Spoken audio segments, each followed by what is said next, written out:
Bonjour à tous et à toutes mes as du volant, bienvenue sur une nouvelle vidéo pole position. Le padré et le fiston sont là pour débriefer avec vous le Grand Prix de Grande-Bretagne sur le circuit de Silverstone, le temple de la vitesse.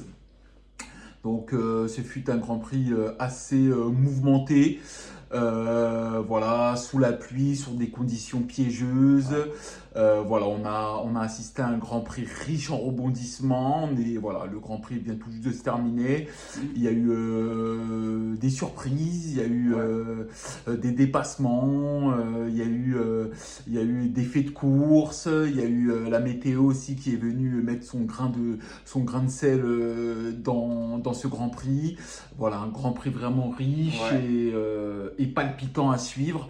Donc voilà, le Grand Prix vient tout juste de se terminer. C'est une réaction à chaud. Comme d'habitude, vous en avez l'habitude. Donc voilà, si ce contenu vous plaît, n'hésitez pas à vous abonner, à activer la cloche de notification, à commenter, à partager cette vidéo. Et voilà, sans plus tarder, nous allons débriefer ce Grand Prix avec vous. Donc hier, c'est Max Verstappen, encore lui, ce diable de Max Verstappen qui vient signer la pole position sur ce circuit de Silverstone. Voilà, après un tour magique du néerlandais, on s'attendait à une surprise, on s'attendait à voir Hamilton. voilà, Lewis Hamilton signer la pole position vu que le Britannique enchaînait aussi les tours incroyables. D'ailleurs, sur son dernier tour, il avait le record premier secteur. Voilà, il était en avance sur le premier secteur, en avance dans le deuxième secteur, mais malheureusement, une petite erreur va venir anéantir ses chances de pole position. Et de première ligne. Et de première ligne aussi, chose que Max Verstappen ne va pas faire.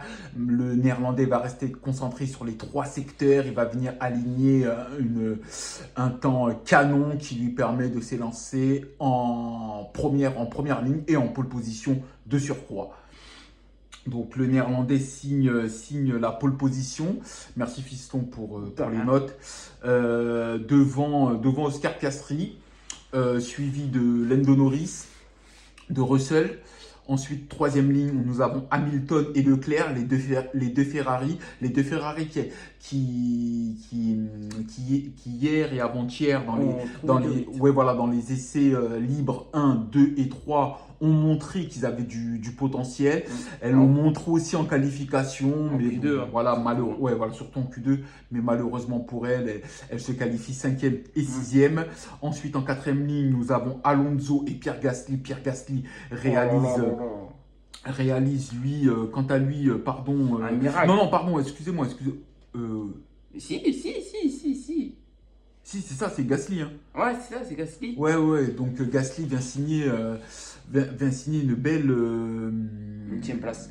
Ouais, 8e place, c'est ça, ouais. Une belle 8e place du français Cocorico, lui qui a passé ses essais libres vraiment en fond de grille, en milieu de grille. Il n'arrivait pas à trouver de rythme et dans ses qualifications, il a réussi à tirer la quintessence de son Alpine. Donc, il a impressionné tout le monde. Il a impressionné tout le monde, tout à fait. Donc bravo à lui. Ensuite, nous avons Sainz et Antonelli. Nous avons Tsunoda, Adjar, Albon, Ocon, Lawson, Bortoleto, Stroll, Biermann et pour finir Hülkenberg et Colapinto. Sachant que Biermann avait signé lui sa meilleure qualification depuis le début de saison, 8e tout à fait Fiston. Mais voilà, comme l'a dit le Fiston, pénalisé de 10 places suite à une gêne occasionnée, je crois. Non, c'est pas une gêne, c'est sous le drapeau rouge causé pas causé intentionnellement par Bortoleto qui a eu la victoire de suspension en essai libre 3 en toute fin. Biermann, je crois, c'est ce que j'ai entendu, a pas respecté le drapeau rouge en rentrant dans la voie des stands, a accéléré, il a accidenté sa voiture, je crois, dans la voie des stands, il a été trop vite dans la voie des stands. Donc pénalisé. Donc voilà pour la grille de départ.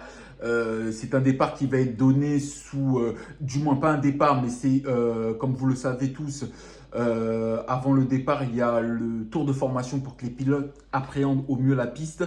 Ce tour de formation va être effectué sous régime de voiture de sécurité, vu que la pluie s'est abattue sur le circuit de Silverstone. La FIA voilà, a préféré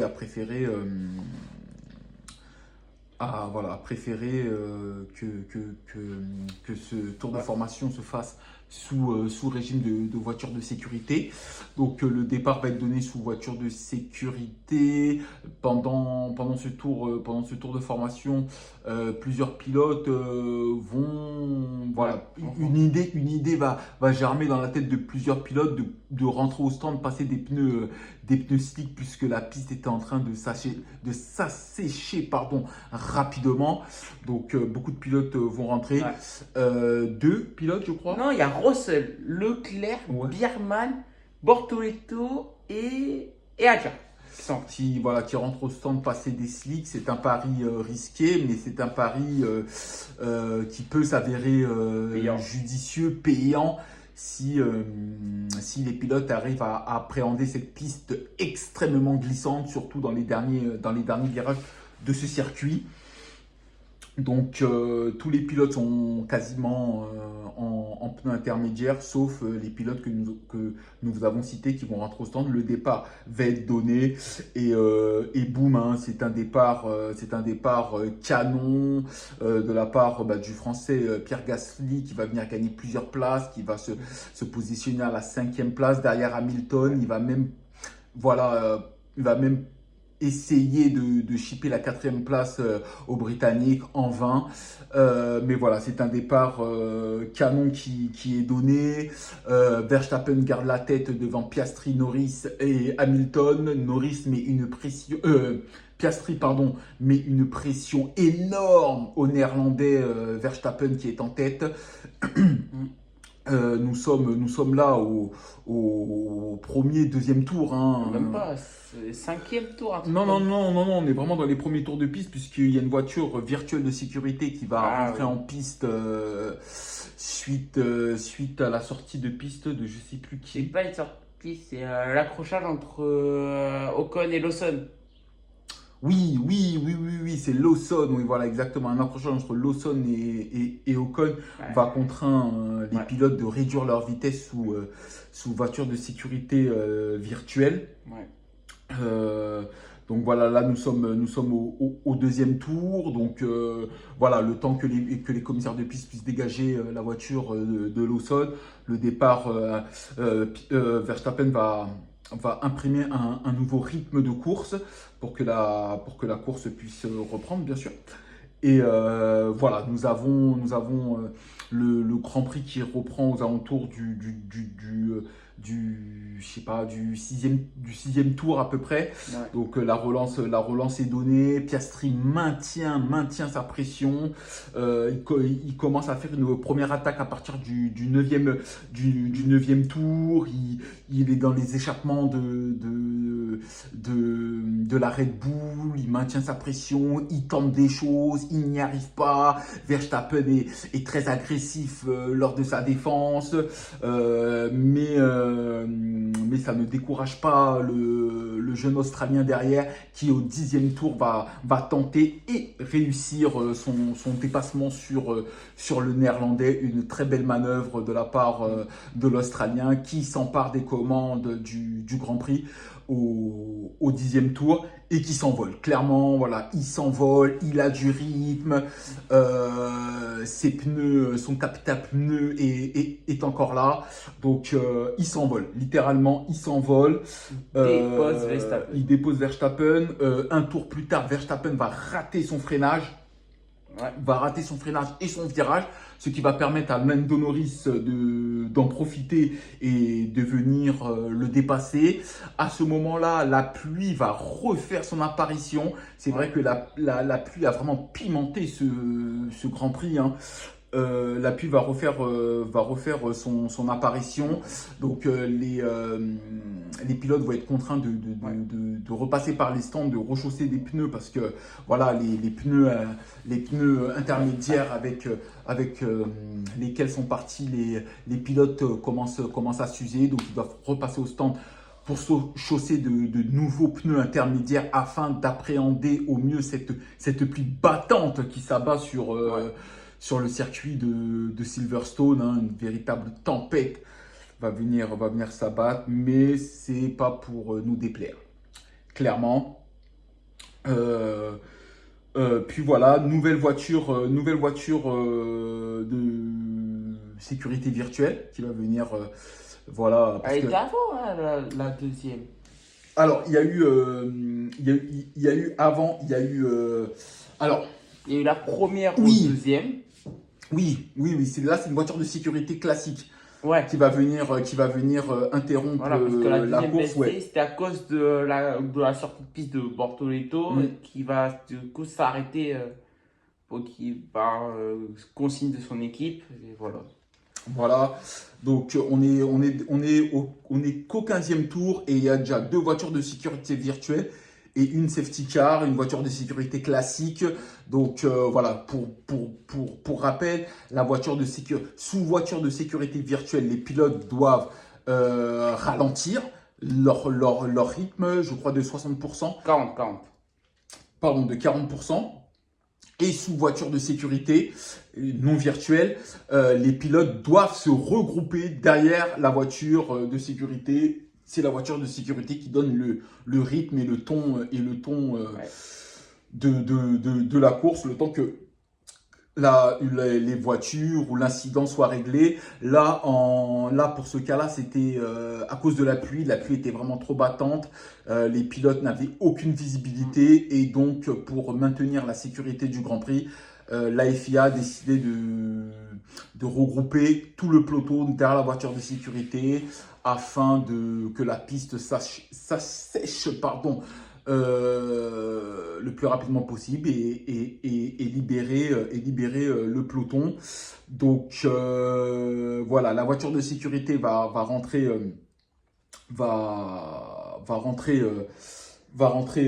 au stand. Voilà, les conditions météorologiques permettent de reprendre une course, on va dire, normale sans régime de voiture de sécurité. Donc c'est Piastri qui va relancer la course. Il va la relancer admirablement bien, surprenant tous ses concurrents.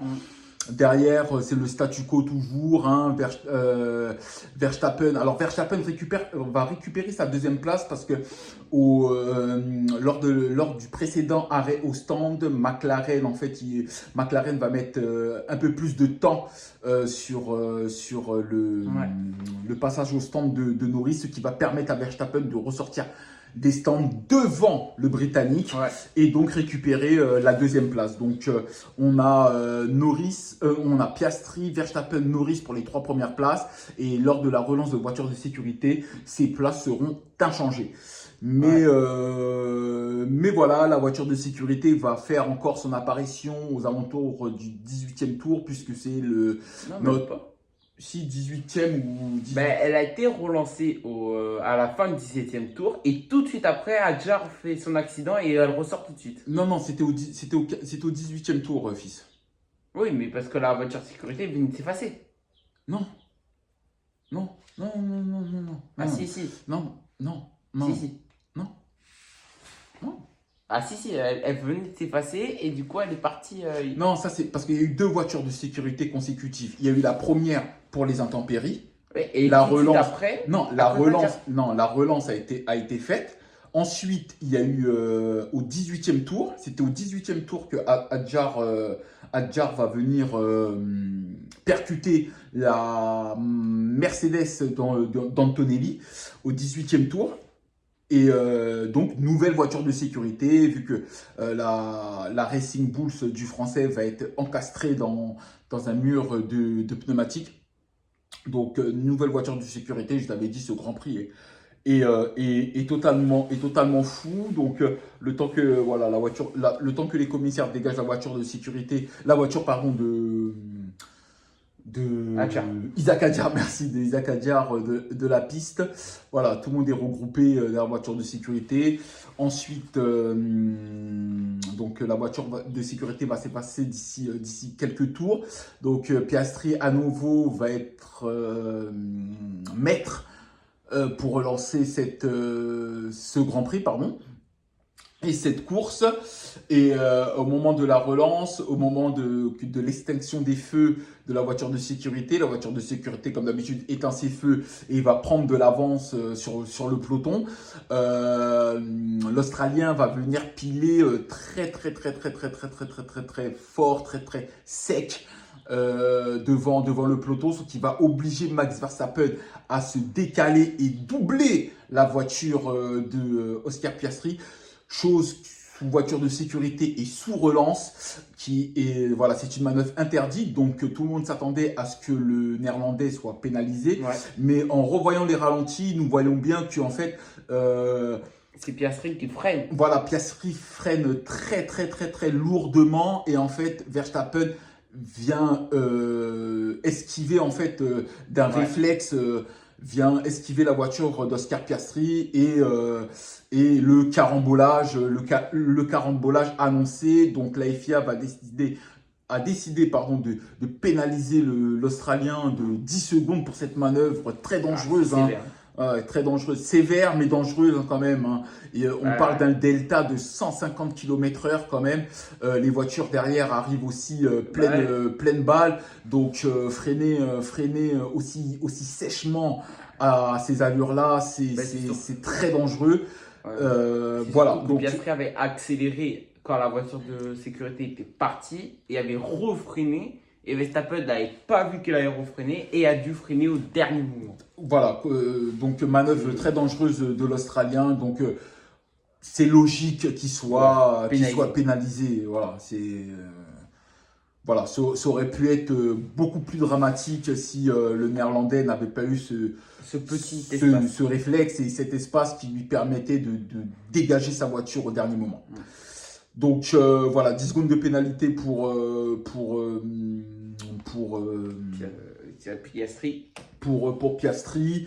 Donc son coéquipier Lando Norris qui lui a ensuite a doublé Verstappen parce que lors de cette relance, Verstappen va commettre une petite erreur, va partir à la faute, va partir en tête à queue quelques secondes après la relance, ce qui va permettre à Lando Norris de venir lui chipper la 3e place. Le Néerlandais va chuter à la 2e. La 2e place, pardon. C'est Stroll qui prend la 3e. Oui. Le Néerlandais, lui, quant à lui, va chuter dans le classement pour se retrouver entre la 7e ou 8e place. 11e. Je sais plus trop, voilà, voire même plus loin. Donc le Néerlandais doit refaire tout son retard. Voilà, tout ce qu'il avait gagné en qualification la veille vient de s'envoler en fumée. Donc voilà, le Grand Prix reprend, mais Lando Norris maintient quand même une certaine pression vis-à-vis de son coéquipier, même si ce dernier a ses 10 secondes de pénalité. Il est là, il revient dans la seconde et demie de son coéquipier, sans l'attaquer. Bien sûr, à la radio, on annonce à Piastri sa pénalité. On lui dit que Norris revient comme une balle derrière lui et qu'il doit surtout pas, si Norris venait à le dépasser, qu'il ne devait surtout pas se battre parce qu'il avait ses 10 secondes de pénalité et que ça ne servait à rien d'endommager les voitures dans une bataille fratricide. Ouais. Donc le Grand Prix se poursuit. Les deux hommes de tête se volent vers un doublé McLaren. Derrière, nous avons des surprises puisque nous avons Stroll à la 3e place, Hülkenberg à la 4e place qui se battent pour le podium, sachant que l'Allemand Hülkenberg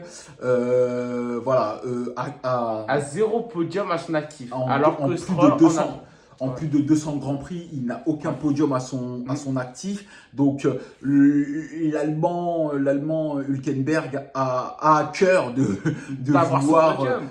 vouloir cette troisième place et ce podium. On le comprend. Après tant d'années passées en F1, après tant de courses, hein, et n'avoir eu jamais aucune victoire, aucun podium à son actif. Là, le podium est à portée de main puisqu'il maintient une pression énorme sur Stroll. Le pilote de la Sauber va tout faire pour prendre cette troisième place, chose qu'il arrivera à faire. Voilà, après que la FIA ait décidé de réactiver le DRS, hein, l'aileron mobile qui permet de gagner quelques kilomètres en plus. Quelques kilomètres en plus. Hein. Donc, il va réussir cette manœuvre, mais il sera sous la pression de Lewis Hamilton. Mais malgré la pression de Lewis Hamilton, il va réussir à gérer son avance. Il y aura une dernière salve de passage au stand pour chausser des pneus slick, hein, parce que les pilotes étaient en pneus intermédiaires jusqu'à maintenant. Des pilotes vont chausser quasiment la totalité des pilotes vont chausser des pneus slick. Et voilà, le pilote de la Sauber va quand même réussir à garder sa troisième place et maintenir son rythme effréné jusqu'à la fin. Il réussira à prendre cette troisième place, pas à chipper, mais à prendre cette troisième place parce qu'il la mérite amplement. Lui qui partait 19e sur la grille, hein, il a fait un plus 16 incroyable, hein, de la 19e place à la 3e place. C'est exceptionnel ce qu'a fait le pilote Sauber. C'est son premier podium. C'est son premier podium, mais surtout, faut souligner aussi la performance de la Sauber, parce que le week-end dernier, c'était quasiment le même cas de figure pour Hülkenberg. Parce qu'il s'est lancé en fond de grille, il avait réussi à rentrer dans les points avec sa Sauber. Pareil pour son coéquipier, la dernière course, hein, pareil, hein, qui avait réussi à rentrer dans les points avec sa Sauber. Là, Hülkenberg partait en fond de grille et a réussi à hisser sa Sauber en 3e place. Donc bravo aux pilotes, bravo à l'écurie, hein, qui ont très très bien travaillé sur cette course. Et qui viennent marquer de gros points pour l'écurie suisse qui, on le rappelle, passera sous pavillon Audi à partir de la saison prochaine. Voilà, Audi va reprendre l'écurie, donc moteur Audi. Voilà, donc on attend beaucoup de cette équipe et beaucoup de ce line-up. Bortoleto, Hülkenberg. Donc voilà, c'était un Grand Prix vraiment très palpitant. Ouais. On a vraiment vécu un Grand Prix très palpitant. On a pris beaucoup de plaisir à regarder ce Grand Prix. Comme je l'ai dit, voilà, la pluie est venue se mêler à cette fête et ça a été super. On a vu de beaux dépassements. On a vu des pilotes à la limite du décrochage, récupérer leur voiture. C'était vraiment incroyable, impressionnant à voir. Un vrai régal pour tous les amateurs de course automobile, de vitesse. Et voilà, c'était vraiment un super Grand Prix. Donc, comme je vous ai dit, donc on a un doublé McLaren, hein, pour ce Grand Prix. Donc Norris devant Piastri. Ensuite, nous avons Hülkenberg qui vient clôturer ce podium. Hamilton, le Britannique, qui était sur lui aussi ses terres, hein, parce que bon, faut le souligner, Norris a gagné sur ses terres, a gagné voilà en Angleterre. Hamilton avait à cœur de briller ce week-end. Voilà, il a essayé, il échoue à la 4e place, mais c'est quand même une belle 4e place quand même pour le Britannique, qui vient marquer de gros points pour la Scuderia. En 5e place, nous avons Lance Stroll, qui vient marquer aussi de gros points pour l'écurie Aston Martin, hein. Stroll qui a fait un superbe Grand Prix aussi, il faut le souligner. Lui aussi qui partait en fond de grille et qui a réussi a tiré la quintessence de son Aston Martin pour la placer en 5e position. Donc bravo à lui. Donc voilà, vas-y, je te laisse la suite. En 6e position, on retrouve Verstappen, hein, malgré son tête à queue, a réussi à remonter. Bravo à Pierre Gasly, hein, qui finit 7e place. Cocorico, Pierre, Cocorico. Ah. Voilà, bravo à Pierre Gasly parce que il avait dit déjà la semaine dernière lors du Grand Prix d'Autriche, il avait dit déjà à la fin du Grand Prix d'Autriche que le Grand Prix de Silverstone allait être très compliqué pour Alpine parce que voilà, la voiture manquait de performance, elle était vraiment pas rapide. Les virages rapides, elle manque d'appui. Donc voilà, c'était très compliqué pour lui. Ça s'est avéré vrai lors des essais libres où il s'est battu avec sa monoplace durant tous les essais libres. Il a réussi à en tirer la quintessence lors des qualifications et il arrive à gratter une 7e place. Donc bravo à lui. Ouais. Après, on retrouve la Williams d'Alexander Albon. Voilà. La 2e Aston Martin de Fernando Alonso, de gros points marqués par Aston. Alors attends, il faut intervertir, en fait c'est Alonso devant Albon. Ah, Alonso devant Albon et Albon du coup 9e. Et George Russell ferme ce top 10 malheureusement. George Russell qui partait 4e se retrouve en 10e position, il a perdu 6 places. Voilà pour ce top 10 et pour ce Grand Prix de Silverstone.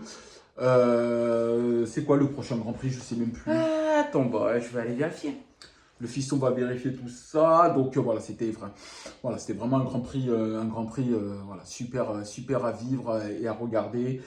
Donc je crois qu'on a un Grand Prix la semaine prochaine encore. Et non, c'est le 27 juillet à Spa-Francorchamps. Donc dans 15 jours. Ouais. Dans 15 jours à Spa-Francorchamps. Non, même pas. 15 jours. On est le combien? On est le 6, ouais, à peu près ça, 15 jours. 3 semaines. 3 semaines même. Donc dans 3 semaines, donc les pilotes vont pouvoir se reposer avant d'affronter le terrible Spa-Francorchamps avec son Rédillon. Et oui, le fameux terrible Rédillon. Le toboggan comme l'appellent les pilotes. Hein, le mur aussi. Hein. Le mur, le toboggan. Donc voilà, un Grand Prix légendaire, hein, tout le monde le connaît. Le Grand Prix de Belgique sur le circuit de Spa-Francorchamps. Voilà, un circuit ultra rapide lui aussi. Ouais, mais qui est très piégeux aussi. Très piégeux et très dangereux. Surtout sur la pluie. Beaucoup de pilotes se sont cassés les dents et beaucoup de pilotes aussi, paix à leur âme, ont perdu la vie sur ce circuit. Voilà, on pense à Antoine Hubert, voilà. Notre Français, mort en 2019. Voilà, donc attention, il y a toujours eu des accidents spectaculaires qui ont coûté cher à certains pilotes. Et donc voilà, c'est un circuit ultra piégeux, ultra rapide. Les pilotes l'adorent parce que c'est vraiment les montagnes russes hein, sur ce circuit. Ouais, c'est un grand coup de dépasser aussi. Il y a des dépassements, il y a de longues lignes droites. Surtout juste après le Rédillon. Une très longue ligne droite, attention. L'aspiration est terrible. Donc voilà. Donc nous on se revoit dans 3 semaines pour le Grand Prix de Belgique sur le circuit de Spa-Francorchamps. J'espère que cette vidéo vous a plu. Comme je vous l'ai dit en préambule, n'hésitez pas à vous abonner, à liker, à commenter, à partager. Activez la cloche aussi. Hein. Bien sûr, si ce contenu vous a plu. Et nous, on se revoit dans quelques semaines pour le Grand Prix de Belgique sur le circuit de Spa-Francorchamps. Ciao mes as du volant, bonnes vacances à vous, bon début de semaine à vous si vous travaillez. Si vous êtes en vacances, profitez, faites-vous plaisir, amusez-vous et on se revoit très rapidement. Ciao mes as du volant, à bientôt.